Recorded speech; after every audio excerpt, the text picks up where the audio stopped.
Some new insight tonight into South Carolina's decision to turn over some voter information data to the U.S. Justice Department. A short time ago, our Josie Frost sat down with the new head of the State Election Commission to talk about that decision. In August of 2025, the Department of Justice reached out to South Carolina's Election Commission, asking for voter registration information for millions of people in the state. Most of it was public information that can already be bought by any South Carolina voter, including name, address, and date of birth.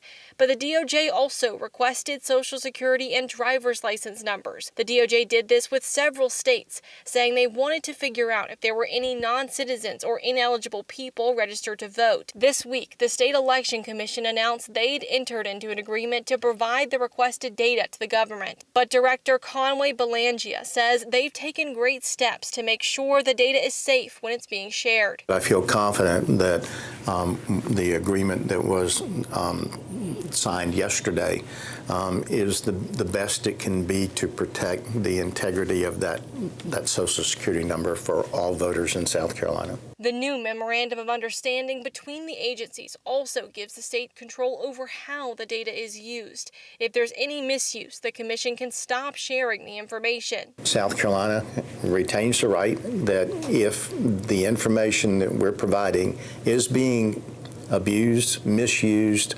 given out to anybody else, that we can pull back and stop and cease and desist this process on our own. We don't have to have their approval. The commission will use a process called hashing, which converts numbers into a code. The DOJ and the Election Commission will both hash their data and will be able to compare those hashed codes. That way, the DOJ can verify the codes match without actually being able to read the number. We are protecting the Social Security number with the highest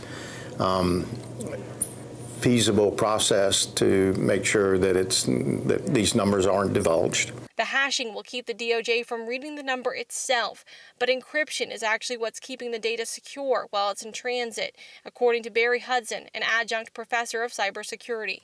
Sending this kind of information isn't anything new. It's well tested, it's well done, it's highly secure when properly implemented. Josie Frost, News 19, WLTX. Tonight, the commission also points out that even if the government flags a voter's data, it will be up to them, not the Department of Justice, to remove anyone from the voter roll.